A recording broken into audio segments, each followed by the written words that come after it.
এমনভাবে উচ্চারণ করলো নামটা যেন সেই একটা স্মৃতি তার ভিতরটা মুহূর্তে গুড়িয়ে দিল, যেন গত রাতের কোনো ভয়ঙ্কর সত্য আবার বুকের উপর ভেঙে পড়ল। তার চোখে আতঙ্ক, ব্যথা আর অসহায়তা মিশে এক অদ্ভুত শূন্যতা ফুটে উঠল, যেন একটিমাত্র স্মৃতি তাকে ভেতর থেকে সম্পূর্ণ ভেঙে দিল। কায়েনের এরকম অবস্থা দেখে নিশাত বেগম আবারও কায়েনের গালে হাত দিয়ে চিন্তা ভরা চোখ নিয়ে বলে উঠল, বাবা, এরকম করছিস কেন? কি হয়েছে? রুহ কি? কার রুহ? কিসের রুহ? নিশাত বেগমের কণ্ঠ যেন আচমকাই রায়ানকে গত রাতের দুঃস্বপ্ন থেকে টেনে বের করে আনলো। চোখের সামনে স্পষ্ট ভেসে উঠল নিশাত বেগম আর নিকোলাই। কান কিছুক্ষণ বোঝার চেষ্টা করলো ঠিক কি হচ্ছে, তারপর এদিক ওদিক তাকিয়ে বর্তমান অবস্থাটা ধরতে পারল। এক ভারী ক্লান্ত নিঃশ্বাস বেরিয়ে এলো তার বুক থেকে। দেয়ালে হেলে পড়া হাত বাড়িয়ে নিশাত বেগমকে কাছে টেনে নিয়ে নিস্তেজ গলায় বলল, কিছু না মাম্মা, অনেক ক্লান্ত আমি, অনেক ক্লান্ত, আর পারছি না। কথাগুলোই নিশাত বেগমের বুকটা মোচড় দিয়ে উঠল। ছেলের কণ্ঠে সেই ভাঙা অসহায় সুরে তার নিজের শ্বাস আটকে গেল এক মুহূর্তের জন্য। স্পষ্টই বুঝলেন কিছু বড় ভেঙে পড়েছে এই ছেলেটার ভেতর। আর কিছু জানতে চাইলেন না, কারণ তিনি জানতেন কোনো উত্তর সে পাবে না। নিকোলাই এগিয়ে এলো। দুজন মিলে কায়েনকে ধীরে ধীরে উঠিয়ে বিছানায় বসিয়ে দেয়। তারপর নিশাত বেগম শান্ত গলায় নিকোলাইকে বললেন, তুই থাক, আমি নিজে গিয়ে অ্যালেক্সকে পাঠাচ্ছি। ওর জন্য একটু নিজের হাতে স্যুপ বানিয়ে আনি। এরপর তিনি ছেলের মাথায় হাত বুলিয়ে দিলেন। চোখে স্নেহ আর দুঃখের ভেজা আলো, ঠোঁটে ম্লান হাসি। ফ্রেশ হয়ে নে, তারপর কাউকে পাঠাচ্ছি। হাতটা ব্যান্ডেজ করতে হবে। কায়ান শুধু দীর্ঘশ্বাস ফেলে বলল, ওকে মাম্মা। এরপর নিশাত বেগম দরজা দিয়ে বেরিয়ে যাওয়ার আগে নিকোলাইকে একবার চোখের ইশারায় কিছু বুঝিয়ে গেলেন। দরজা বন্ধ হতেই নিকোলাই হালকা তাচ্ছিল্যের, হালকা ভয়ের মিশ্রণে কায়নের দিকে তাকিয়ে বলে উঠল, তুই কি সত্যি কায়ান দেমির আরশোলা? কায়ন হেডবোর্ডে মাথা ঠেকিয়ে নিস্তেজ হাসিতে বলল, no, I am the fucking selfish man. Nikolai হতভম্ব। সে রাগে গজগজ করতে করতে বলে উঠল। আরে ক্রেজি! কায়নের কণ্ঠে ছিল নিস্তেজের মতো কিন্তু নির্মম সত্য। এই উত্তর শুনে নিকোলাই হঠাৎ গর্জে উঠল। Kai, are you out of your mind? ঠিক তখনই কায়ন বিছানা থেকে উঠতে লাগলো। পা কাঁপছে, শরীর টলছে, তবুও চেষ্টা করে দাঁড়াতে চাইছে। নিকোলাই দৌড়ে এসে তাকে সোজা করে ধরল, কিন্তু কায়ান অদ্ভুত এক পাগলামি মাখা হাসিতে নিকোলাইয়ের দিকে তাকিয়ে বলে উঠল, নিকো, সাপোর্ট দিতে হবে না, জাস্ট আমার মুখে দুটো চর মারতে পারবে? নিকোলাই চমকে উঠল সঙ্গে সঙ্গে। কায়ানের কাঁধে হাত রেখে নরম গম্ভীর গলায় বলল, something is very wrong, right? এবং সেই মুহূর্তে কায়ান যেন নিজের সব দেয়াল ভেঙে ফেলল আর নিজেকে সামলাতে পারল না। অসহায় শিশুর মতো নিকোলাইকে জড়িয়ে ধরে ভাঙা কণ্ঠে কাঁপতে কাঁপতে বলল, I hurt her, Nick. I hurt her. I also break her so badly. Nikolai স্থির হয়ে দাঁড়িয়ে রইল, কারণ এমনভাবে কায়ান দেমিরকে ভেঙে পড়তে সে জীবনে কখনো দেখেনি। কি হয়েছে কায়, বল আমাকে প্লিজ। কিন্তু কায়ান কোনো জবাব দিল না, বরং নিকোলাইকে ছেড়ে চলে গেল ওয়াশরুমের দিকে। নিকোলাই পেছন থেকে ডেকে উঠল, কায়। কিন্তু কায়ান কোনো জবাব দিল না। প্রায় 1 ঘন্টার উপরে শাওয়ারের নিচে থাকার পর আয়নার সামনে দাঁড়িয়ে আছে, আর আয়নায় নিজের প্রতিচ্ছবিটা দেখে হৃদয়ের বুকটা আরো মোচড় দিয়ে উঠল। চোখ দুটো লাল, ফুলে থাকা, যেন রাতভর ঝড় বয়ে গেছে সেখানে। তার চুল ভেজা, চুলের ডগা থেকে ফোঁটা ফোঁটা পানি নিচে পড়ছে, আর সেই ফোঁটার শব্দটুকু ঘরের নিস্তব্ধতায় আরো ভারী হয়ে উঠেছে।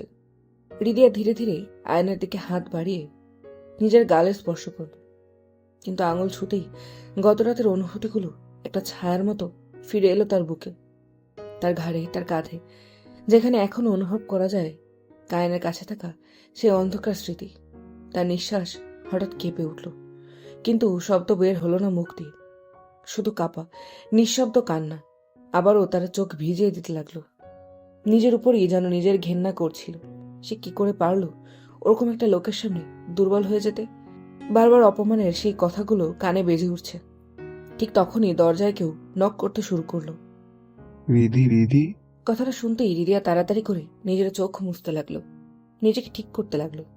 বুকের ভেতরটা তখনও ভারী, কিন্তু সে চেষ্টা করলো যেন কিছুই বোঝা না যায়। আয়নায় নিজেকে আর একবার দেখে সে দীর্ঘ গভীর একটা নিঃশ্বাস ফেলল। তারপর ধীরে ধীরে পা বাড়ালো দরজার দিকে। দরজা খুলতেই সামনে দাঁড়িয়ে থাকা নীলকে দেখে একটু হাসি টেনে তাকিয়ে পড়ল। আর নীল হৃদয়ের মুখ দেখে পুরোপুরি অবাক। চোখ ফুলে লাল, মুখটা ফ্যাকাশে, যেন সারা রাত ঘুমের সাথে যুদ্ধ করেছে। নীল আর অপেক্ষা করল না, এক পা এগিয়ে গিয়ে হৃদয়ের গালে হাত ছুঁয়ে উদ্বিগ্ন স্বরে বলে উঠল, এ কি অবস্থা তোর? সকালে মাহি জিনি এসে তোর দরজা নক করে গেছে, খুলিসনি? কি ব্যাপার, কি হয়েছে? হৃদয় একটু অস্বস্তিতে পড়ে যায়।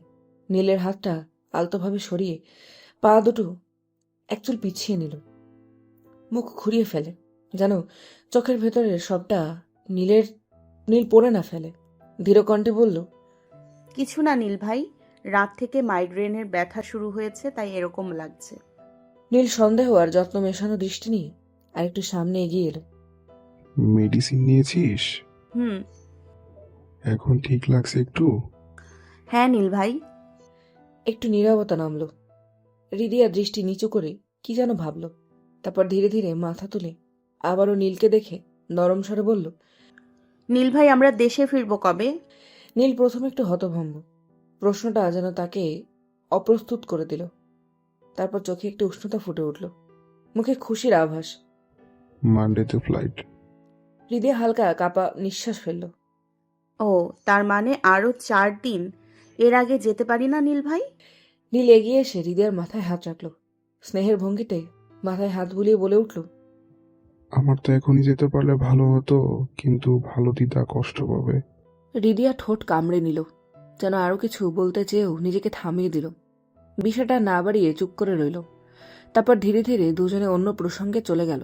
সাধারণ কথোপকথন, কিন্তু তার আড়ালে লুকিয়ে রইল হৃদয়ার নীরব চাপা দুঃখ আর নীলের নিঃশব্দ উদ্বেগ। ফ্রেশ হয়ে নর্মাল শার্ট প্যান্ট পরে রুমের দরজা খুলে বেরিয়ে এলো কায়ান। চুলগুলো জেল দিয়ে সেট করা, তার মুখ দেখে বোঝাই যায় চোখ লাল, চোয়াল শক্ত, বুকের ভেতর যেন ভারী পাথর চাপা। হাঁটার ভঙ্গিটা ভারী হলেও চোখের শূন্যতা লুকানো যাচ্ছে না। কিন্তু তাকে এখন বেরোতেই হবে, তাই নিকোলাইয়ের হাজার বারণের পরও শুনল না। নিকোলাই পেছনে ছুটে এলো, মুখে উদ্বেগের ছাপ। গাই প্লিজ, তোর আজ রেস্ট নেওয়া দরকার। হাজারবার বললেও কায়নের কানে আসে না। কায়ন কিছু না বলে সামনে হেঁটে যেতে লাগলো। ঠিক সেই মুহূর্তে তার চোখ পড়ল করিডোরের সামনে হৃদয়ার রুমের দরজার দিকে, আর সেই রুম থেকেই বেরিয়ে আসছে নীল। এক সেকেন্ডেই কায়নের পায়ের গতি থেমে গেল। চোখের লালচে ভাব আরো গাঢ় হয়ে উঠল। ফুসফুসের ভেতর বাতাস কেমন যেন জমে গেল। তার দুটো হাত নিজের অজান্তেই শক্ত হয়ে মুঠো হয়ে গেল। গভীর ধারালো গলায় কায়ন বলল, আজ ম্যাচ ছিল না? নিকোলাই পাশ থেকে হতভম্ব হয়ে বলল। ছিল তো, বাট তোর এই অবস্থা। কায়নের গলা আরো ভারী, কঠিন হয়ে উঠল। শরীরে জোর একই আছে। তারপর সে আবারও হাঁটা শুরু করলো, পায়ে এক অদ্ভুত দৃঢ়তা। নীল ঠিক কায়নের সামনে এসে ক্রস করতে যাচ্ছিল। এমন সময় কোনো সতর্কতা ছাড়াই কায়ন নিজের বাহুর হালকা ঠেলায় নীলকে একদম ভারসাম্য হারিয়ে ফেলে দিল। মেঝেতে লুটিয়ে পড়ল নীল। ঘূর্ণায়মান রাগের মাঝেও কায়ন শান্ত স্থির। সে খুব নাটকীয়ভাবে হাঁটু গেড়ে নীলের দিকে ঝুঁকে পড়ল, একটা তাচ্ছিল্য মাখা কটাক্ষের হাসি ঠোঁটের কোণে। ওহ ম্যান, বডি দেখে তো ফিটনেস ম্যান মনে হয়, কিন্তু আই এম রং। একটু ধাক্কাতে পড়ে গেলে এই শরীর নিয়ে কি করে একজন মার্শাল আর্টের মেয়েকে বিয়ে করার স্বপ্ন দেখো? নীল হঠাৎ এইভাবে পড়ে গিয়ে এমনি রাগ হচ্ছিল। এরপর এই কায়নের কথা শুনে বিরক্ত হয়ে কায়নের দিকে তাকিয়ে বলে উঠল, I am not a weak person, আমি জাস্ট খেয়াল করিনি। কায়নের চোখ তীক্ষ্ণ হয়ে উঠল। তার মানে তুমি শক্তিশালী? নীল নগ্ন আত্মবিশ্বাসে বলল। অবশ্যই। কায়নের ঠোঁটের কোণে ধীরে ধীরে উঠে এলো একটা অস্বস্তিকর ভয়ঙ্কর চোরা হাসি। Then met me in the boxing ring. আর সেই বাক্যটিতেই পুরো করিডোরের হাওয়া জমে গেল। করিডোরের বাতাস মিশে আছে এক গুমোট টান। এই টান টান পরিবেশের মধ্যে নীল তাকিয়ে আছে কায়নের দিকে। নীলের চোখে যেন একরকম বিরক্তি, কিন্তু কায়নের ঠোঁটের কোণে এক ভয়ঙ্কর নিঃশব্দ হাসি। তাদের পাশেই দাঁড়িয়ে আছে নিকোলাই। নীল কায়নের এই লম্বা চওড়া শরীরের দিকে তাকিয়ে হালকা ঢোক গিল, একটু গলা খাকড়িতে বলে উঠল, আমি বক্সিং রিং এ কেন যাব? নীল যখন হৃদয়ের ঘর থেকে বেরিয়েছিল, কায়নের মনে হয়েছিল তখনই এই ছেলেকে মাটিতে পুঁতে দেবে। কায়ন তার ছেলেরা খাসি টেনে বলে উঠল। কি হলো, ভয় পেলে? এরপর কায়ান নিজের ব্যান্ডেজ করা হাতটা দেখিয়ে বলে উঠল। দেখো, আমার হাতে ব্যান্ডেজ করা, কিন্তু তবু আমি আজকে আমার ক্লাব ম্যাচে পার্টিসিপেট করব। কিন্তু তুমি ভয় পাচ্ছ।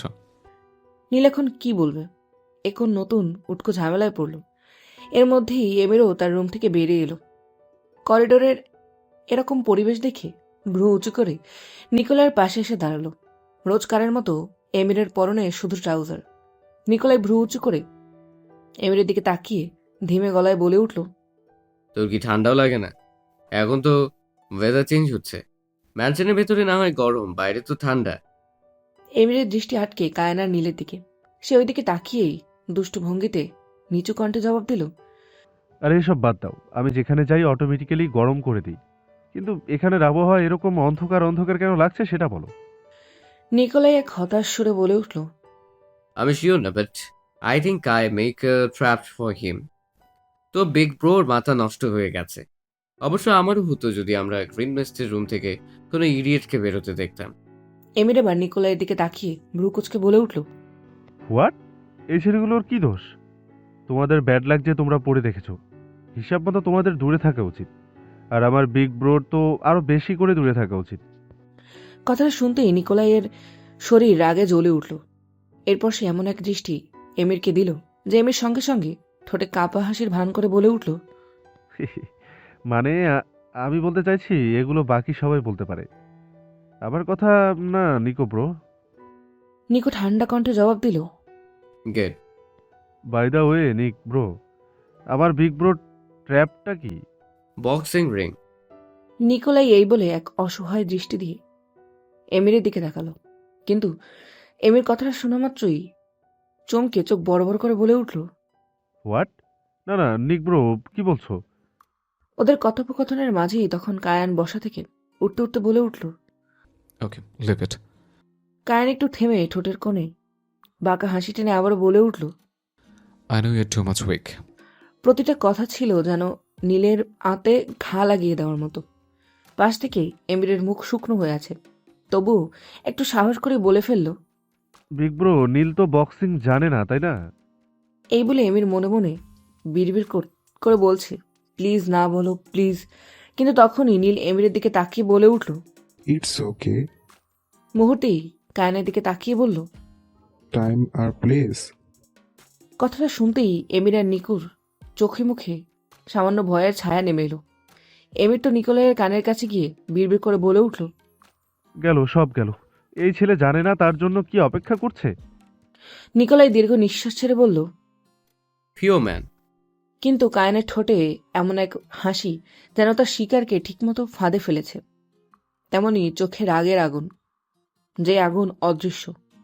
কায়ন নীলের দিকে একবার তাকিয়ে ঠান্ডা গলায় বলে উঠল। ডোন্ট ওয়ারি, আমার পার্সোনাল বক্সিং রিংয়ে তোমাকে ইনভাইট করলাম, যে মেনশনের জিম রুমে প্রেজেন্ট আছে। এরপর নিকোলাইয়ের দিকে তাকিয়ে বলে উঠল। ক্লাব ম্যাচের টাইম? নিকোলাই জবাব দিল। 2 PM। নিকোলাই সময়টা বলতেই কায়ান নীলকে বলে উঠল। ওকে, মেট মি অ্যাট 5 PM। আমার পার্সোনাল স্টাফ তোমাকে হেল্প করবে, ডোন্ট বি লাইট। নীলকে কোনো কিছু বলার সুযোগ দিল না। তার আগেই কায়ন আবার ভারী পায়ের শব্দ তুলে হাঁটতে শুরু করল। সিঁড়ির কাছে এসে এক অসহায় দৃষ্টিতে হৃদয়ের রুমের দিকে তাকিয়ে রইল। কিছু মুহূর্ত একভাবে তাকিয়ে আবারও সিঁড়ি বেয়ে নিচে নেমে যেতে লাগলো। পেছন পেছন নিকোলাইও কায়নের পথ অনুসরণ করল। এদিকে পেছন থেকে নীলের চোখ এড়ালো না। সে বুঝে উঠতে পারছে না কায়ান কেন ওইভাবে হৃদয়ের রুমের দিকে তাকিয়ে আছে। জিনিসটা তার মোটেই ভালো লাগছিল না। নীল তখন মেঝেতেই বসে আছে। এমির হাত বাড়িয়ে দিল নীলকে সাহায্যের জন্য। নীল এমিরের হাতটা ধরে উঠতে উঠতে বলে উঠল। Thank you man. এমির একটু হেসে জবাব দিল। Mention not. নীল দাঁড়িয়ে হাতটা ঝাড়তে ঝাড়তে বলতে লাগলো। তোমার ব্রো কোন ক্লাবের ম্যাচের কথা বললো? আমাদের হ্যাভেন ক্লাব, যাবে দেখতে? না না, জাস্ট জিজ্ঞাসা করলাম। কিন্তু আমার ওই ক্লাবটা দেখার ইচ্ছে, তবে ওনার ম্যাচ না। ওকে, তুমি তাহলে রেডি থেকো। আমার একটু অফিসে যেতে হবে, কারণ ব্রোর ওয়েডিং এর জন্য ড্যাড ব্রোকে স্ট্রিক্টলি মানা করে দিয়েছে অফিসে যাওয়ার জন্য। কিন্তু আজ একটা ইম্পর্টেন্ট মিটিং আছে যেটা অ্যাটেন্ড করতেই হবে, তাই আমাকে যেতেই হবে। আমি ড্রাইভারকে বলে দেবো, সে তোমায় নিয়ে যাবে। আমি তোমার সঙ্গে আচ্ছা আমি তোমার সঙ্গে বরং ওখানে মিট করে নেব। ওকে, শিওর, থ্যাংক ইউ। অ্যান্ড তুমি সত্যিই একজন নাইস পারসন। নীলের কথা শুনে এমির যেন একটু গদগদ হলো, তাই একটু খুশি হয়ে বলে উঠল, ইউ ট্রু ম্যান। কিন্তু তুমি তো বক্সিং জানো না, তাহলে হ্যাঁ কেন বললে? আমার কাছে আমার সেলফ রেসপেক্টটা অনেক বেশি। এরপর এরা কিছুক্ষণ কথা বলে যে যার মতো নিজেদের রুমে চলে গেল। জানলার ধারে দাঁড়িয়ে কোনো এক জগতে যেন হারিয়ে আছে জারিয়া। আজকাল বেশি সময় এখানে দাঁড়িয়ে থাকে। এর মধ্যেই পেছন থেকে এক কণ্ঠস্বর ভেসে এলো। বডিগার্ডদের হেডকোয়ার্টারের দিকে তাকিয়ে লাভ নেই। আমি একটু আগেই দেখলাম বড় আঙ্কেল আর আমার না হওয়া দুলা ভাই কোথায় যেন বেরিয়ে গেল। মাহিয়ার কণ্ঠস্বর শুনতেই জারিয়া পেছন করে বলে উঠল, সব সময় সব আলতু ফালতু কথা বলিস কেন? আমার এই জানলার ধারেই ভালো লাগে, তাই দাঁড়িয়েছিলাম। তবে আজ আর মাহিয়া কোনো কথা বাড়াতে চায় না এই নিয়ে। মুখে যেন কেমন একটা মন খারাপের ছাপ। জারিয়া তো বুঝতে পেরেই ভ্রু উঁচু করে তাকিয়ে বলে উঠল, কি হয়েছে? মাহিয়া বিছানায় শুতে শুতে বলল, ভালো লাগছে না। জানলার কাছ থেকে এগিয়ে এসে বিছানায় বসতে বসতে বলে উঠল, কেন রে, কি হলো? কত কিছুই তো হয় আপু, কিন্তু সেগুলো তো মুখ ফুটে বলা যায় না। না বললে বুঝবো কি করে? আপু, আমার হৃদির জন্য খুব চিন্তা হয়েছে। মাহিয়ার কথা শুনতেই জারিয়া বিস্ময় নিয়ে মাহিয়ার দিকে তাকিয়ে বলল, কেন, ওর আবার কি হয়েছে? মাহিয়ার মাথায় গতকাল রাত থেকে কি যেন ঘুরপাক খেয়ে যাচ্ছে। হঠাৎ শান্ত কণ্ঠে বলে উঠল, না, কিছু না। তবে বলবি কেন চিন্তা হচ্ছে? এবার কি বলবে মাহি বুঝতে পারছে না। সে বলে তো ফেললো, কিন্তু এখন কি করে সত্যি কথাটা বলবে? সে তো পুরো সত্যিটাও জানে না। মাহিয়া জবাব না দেওয়ায় জারিয়া এক দীর্ঘশ্বাস ফেলে বলে উঠল, সব কিছু আমার মতো ছেড়ে দে। আল্লাহ তাআলা আমাদের যেখানে নিয়ে যাবে আমরা সেদিকেই যাব। হাজার চেষ্টা করলেও অন্য কোনো প্রান্তেই যেতে পারবো না। জারিয়ার কথাগুলো মাহিয়ার কাছে কেমন যেন আজ অন্যরকম মনে হচ্ছে। সেও কি তার মতো এই বিষয় নিয়ে চিন্তিত? তবুও সে জারিয়ার দিকে তাকিয়ে বলে উঠল, জারিয়া আপু, ঠিক বুঝলাম না, কি বলতে চাইছো? জারিয়া এক ম্লান হাসি দিয়ে বলে উঠল, আমার হাতের রক্ত ঝরার ব্যথা আমি অনুভব করতে পারছি না, কারণ সামনের দৃশ্য দেখে তো আমার হৃদয় চুরমার হয়ে যাচ্ছে। কথাটা শুনতেই মাহিয়ার চোখ বড় বড় হয়ে গেল। জারিয়া এক দীর্ঘ নিঃশ্বাস ছেড়ে আবার বলে উঠল, তবুও ভেবেছি আজ একবার কথা বলবো হৃদির সঙ্গে। চেষ্টা করব ভুল প্রান্তে নিজের মনের ঘর তৈরি না করে। মাহিয়া আবার সরাসরি বলে উঠল, আমি আগে কেন তোমার মতো বুঝলাম না জারিয়া আপু? তুই কি করে বুঝলি তাহলে? কাল রাতে মাহিয়া পুরো বাক্য সম্পূর্ণ করতে পারল না, কারণ হঠাৎ জিনিয়া ঘরে ঢুকেতেই হাত পা ছড়িয়ে বিছানায় গা এলিয়ে বলে উঠল, ধুর, ভালো লাগে না। জারিয়ার মাহিয়া এই মেয়ের কাণ্ড থেকে হতভম্ব। মাহিয়া ভ্রুকুচকে বলে উঠল, তোর আবার কি হলো? জিনিয়া হাত পা ছিটিয়ে বলে উঠল, রিদিকে গিয়ে বললাম চল একটু ওই গ্রিন হাউস থেকে ঘুরে আসি। গেল না বলে মাইগ্রেনের ব্যথা হচ্ছে, কিন্তু চোখ মুখ দেখে মনে হচ্ছে যেন সারা রাত ধরে কান্না করেছে। জিনিয়া এই কথা বলেই হাসতে হাসতে বলে উঠল, কিন্তু অত কান্না করে না, তাই না আপু? কথাটা শুনতেই জারিয়া চমকে উঠল। জারিয়া আর এক মুহূর্ত দেরি করল না, দৌড়ে নিজের রুম থেকে বেরিয়ে যেতে লাগলো। পেছন পেছন মাহিয়াও যেতে লাগলো। জিনিয়া অবাক হয়ে গেল। যেই ও আসলো অমনি সবাই চলে গেল। রাগে গিজগিজ করতে করতে বলে উঠল, যেই আমি আসলাম অমনি সবাই বেরিয়ে গেল, আমাকে পাত্তা দিল না। ওকে, আমিও আর দেব না। এদিকে রিদিয়া বেডের হেডবোর্ডে মাথা ঠেকিয়ে সিলিংয়ের দিকে তাকিয়ে বিড়বিড় করে বলে উঠল, আমি কেন ভেঙে পড়ছি? আমায় কেন এগুলো নাড়া দিচ্ছ? এত কষ্ট কেন হচ্ছে? রিদিয়ার এইসব ভাবনার মধ্যেই জারিয়া মুখে চিন্তার ছাপ নিয়ে রুমে ঢুকতে ঢুকতে বলে উঠল। হৃদি, মাহিয়াও জারিয়ার পেছন পেছন ঢুকল। রিদিয়া জারিয়ার দিকে তাকাতেই জারিয়ার চোখ বড় বড় হয়ে গেল। এ কি অবস্থা এমের? একটু রাগান্বিত কণ্ঠে বলে উঠল। এই কি অবস্থা তোর চোখ মুখের? রিদিয়া হতভম্ব হয়ে বলল, কিছু না আপু, ওই মাইগ্রেনের ব্যথা শুরু হয়েছে। হৃদি এই কথা বলতেই জারিয়া হৃদির দিকে এগিয়ে এসে ওর দুবাহুতে হাত দিয়ে ভাঙা ভাঙা কণ্ঠে বলল, এই বোঝানোটা বাকিদের বোঝাস, আমাকে না। হৃদয় হুট করে বুকটা কেঁপে উঠল। জারিয়া একটু থেমে আবার বলে উঠল, সমস্যা কি তোর? কেন নিজেকে এইভাবে কষ্ট দিচ্ছিস? যেই পথে পা দিতে চাইছিস সেই পথে পা দিস না। আমাদের হাত বাঁধা রীতি, হাত বাঁধা, আর এগুলো আমাদের জন্য নিষিদ্ধ। জারিয়ার বলা প্রতিটি শব্দ যেন হৃদিয়ার মনে ঝড় তুলে দিল। হৃদিয়া যা ভাবছে তা যদি সত্যি হয় তাহলে সে কি করে তার আপুদের সামনে দাঁড়াবে? তবুও না বোঝার ভান করে বলে উঠল, কি বলছো আপু? আমি বুঝতে পারছি না। জারিয়া এবার হৃদিয়ার মুখে হাত দিয়ে বলে উঠল, সম্পর্ক খারাপ করিস না রীতি। তোর জীবনে একজন পুরুষই বৈধতা পায়, সে হলো আমাদের নীল ভাই। হৃদিয়ার চোখ বড় বড় হয়ে উঠছে। গলার কাছে সব শব্দগুলো যেন মুহূর্তেই আটকে গেল। কিন্তু জারিয়ার পর মুহূর্তের কথা যেন হৃদিয়ার পায়ের নিচ থেকে মাটি সরিয়ে দিল। যে কদিন আছিস আমি যেন তোকে বড় আঙ্কেলের আশেপাশে না দেখি। ওনার 2 দিন পরে বিয়ে। নিজেকে যত দূরে রাখবি তত সবার জন্য ভালো হবে। তোর নিজের হবু স্বামী এই ম্যানশনেই উপস্থিত। সব কিছু ছেলে খেলার না। আমি জানি না তোর এই অবস্থা ঠিক কোন কারণে, না তো জিজ্ঞেস করব, শুধু এটাই বলবো, মনের দুর্বলতাকে এখানেই থামিয়ে দে। নিজেকে কি করে সামলাবি আমার জানার দরকার নেই। শুধু এই চোখে যেন আমি পানি না দেখি। আমাদের মতো পরিবারের মেয়েদের উপর আঙ্গুর উঠলে পাশে দাঁড়ানোর মতো কেউ থাকে না, এই কথাটা মাথায় রাখিস। এই বলে এক মুহূর্ত দেরি করল না, জারিয়া রুম থেকে বেরিয়ে গেল। আর হৃদি অবাক হয়ে সেদিকে তাকিয়ে আছে। কিন্তু মাহিয়া হৃদয়ের পাশে বসতে বসতে বলে উঠল, গত রাতের ঘটনা জারিয়াপু জানে না, কেউই জানে না। আমিও হয়তো জানতাম না যদি না তোর দরকার না পড়তো রাতে। জানি না বড় আঙ্কেল ঠিক কি বলে গেছে যার জন্য তুই এত কান্না করলি। এতটা ঘনিষ্ঠ কবে হলি রীতি তোরা? এই বলে মাহিয়া তাকিয়ে পড়ল হৃদিয়ার দিকে।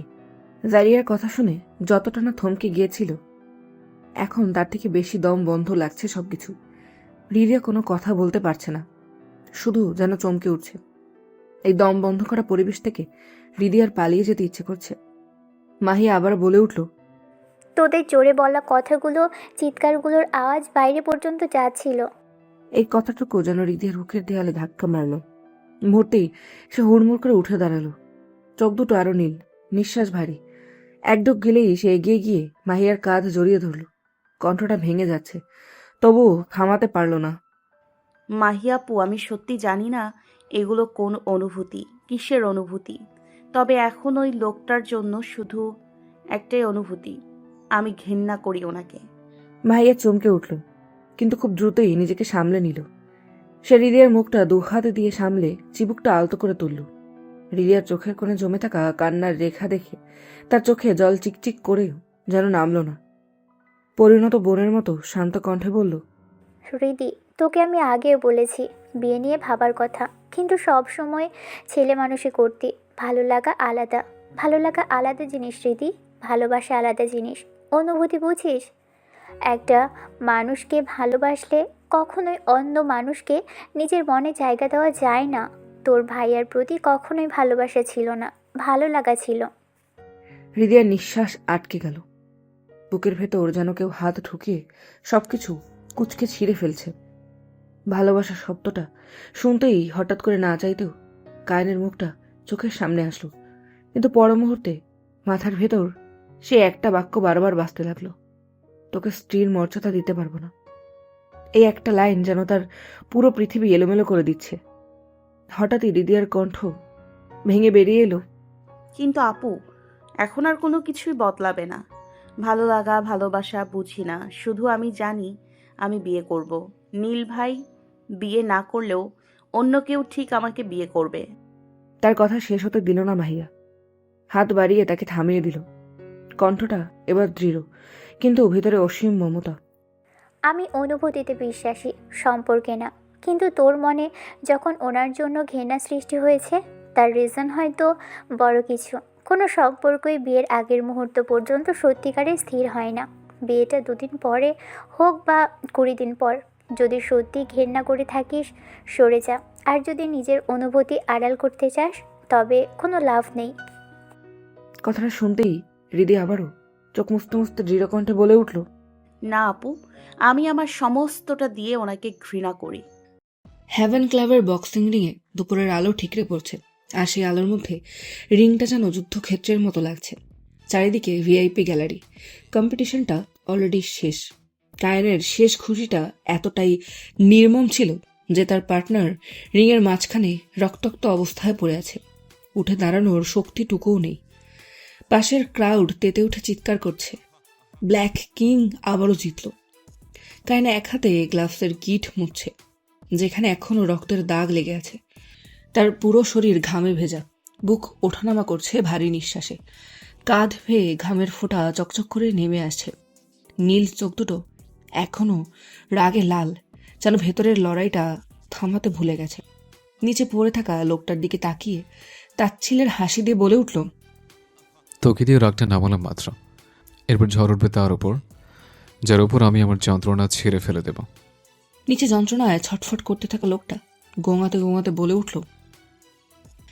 কায়েন সঙ্গে সঙ্গে ঝুঁকে বসে নাক মুখ জড়িয়ে পাঞ্চ করে আবারও গর্জে বলে উঠল, You motherfucker, did you want to die her?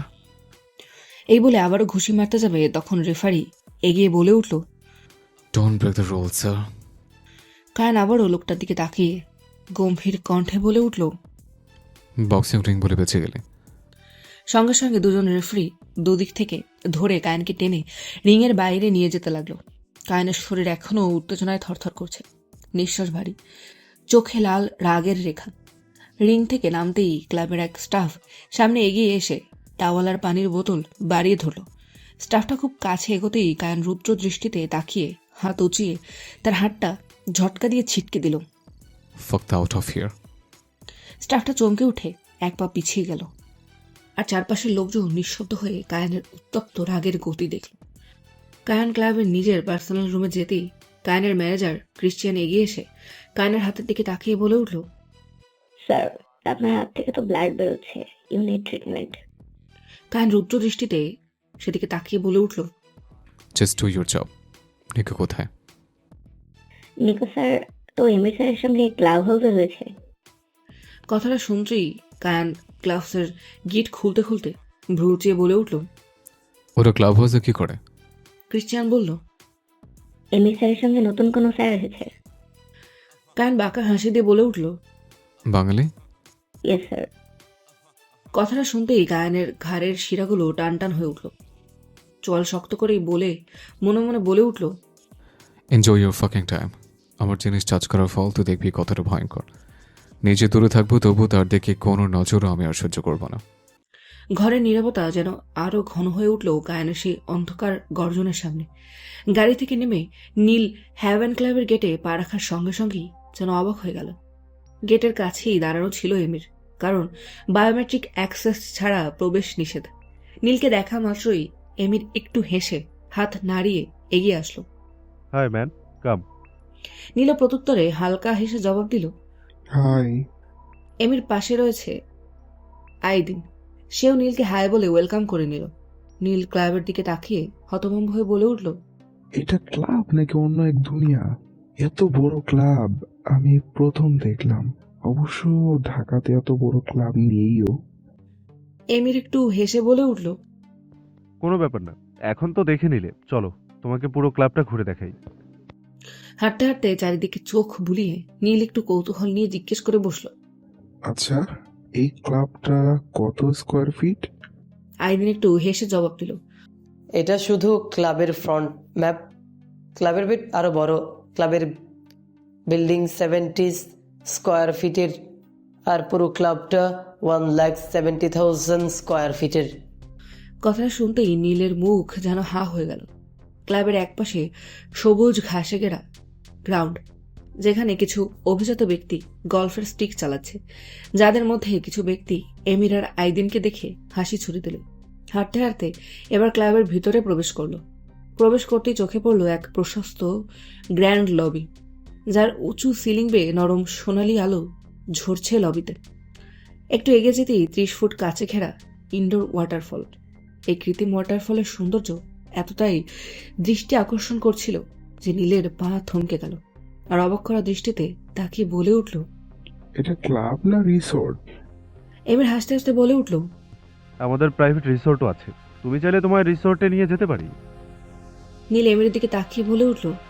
না থাক, আমার ক্লাব দেখে মাথা ঘুরে যাচ্ছে। আমি আর রিসোর্ট দেখতে চাই না।